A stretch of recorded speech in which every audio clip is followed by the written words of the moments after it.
Hi,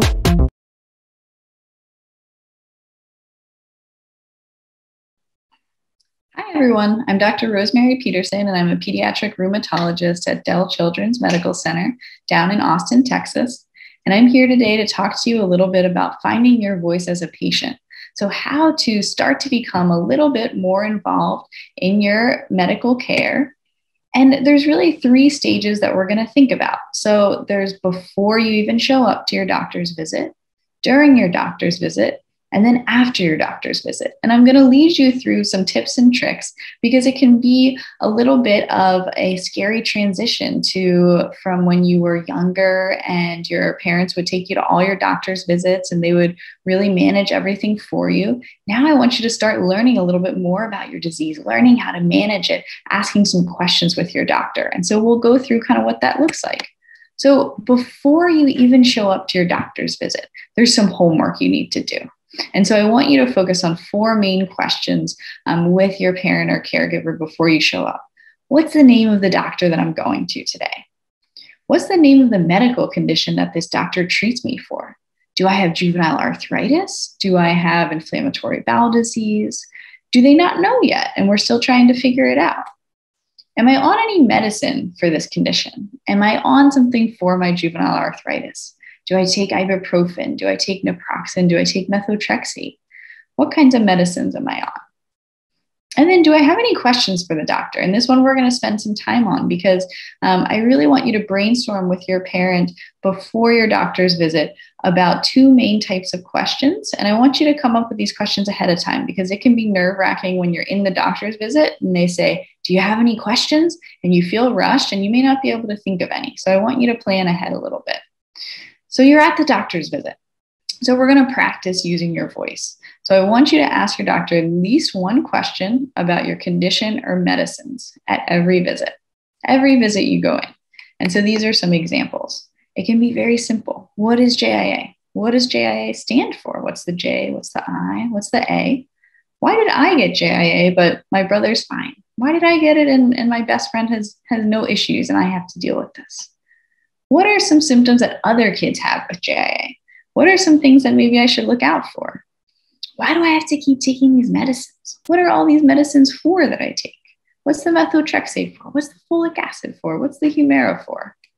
And then what would happen if I stopped taking these medicines? What might be some consequences? If I stopped taking my methotrexate, would I have joint pain? Would my knee become swollen? What are some things that my doctor worries about if I stop? These are just some examples, but I bet you could think of a lot more. And then ask at least 1 question about a symptom you've been having. So a symptom is anything that has been bothering you that you're a little bit worried might be related to your condition, for example, JIA, or your medicines, for example, Humira or methotrexate. And so here's some examples. So my right foot's been hurting a little bit when I run. My stomach bothers me after I take my methotrexate. I spend all Saturday worrying about the shot I'm going to get later that day. Maybe you're having trouble and every week you're dreading that shot.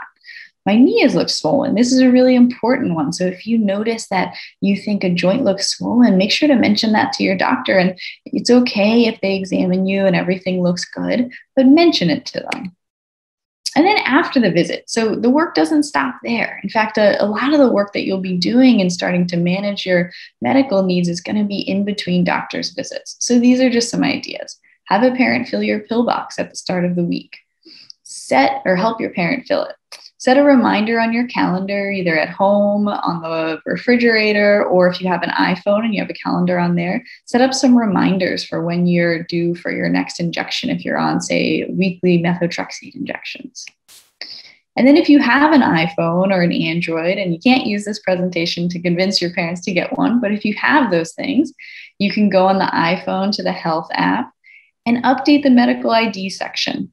On the Android, you can download an app called Medical ID and work with your parent to set this up. This will take you through questions like, what's your condition? What are the medicines you take? Who are those emergency contacts? And then this one I want everybody to do if they have a smartphone. And so download the Mango Health app. It's a really neat app that will take you through listing out your medicines and set up reminders for you. And the best part about it is if you take your medicines and you mark it off, you can earn prizes. And so I did this myself and I won an Amazon gift card. And so it's a really fun way to start to take control over your health and also get some pretty cool prizes. So Mango Health. And so just in summary, before the doctor's visit, I want you to talk to your parent or caregiver about what's the name of your doctor? What's the name of the medical condition that the doctor treats? What are some medicines that you might be on? And then prepare questions. During the visit, you're going to ask one question about your condition or medicines. What is JIA? At least one question about symptoms. Hey, doc, what do you think about this foot pain I've been having? And then after the doctor's visit, you're going to talk to your parent or caregiver about ways you can get more involved. So filling your pill box, putting a reminder on the calendar, setting up that medical ID app, getting that Mango Health app and winning some prizes. Those are just some examples in some ways that you can start to find your voice as a patient.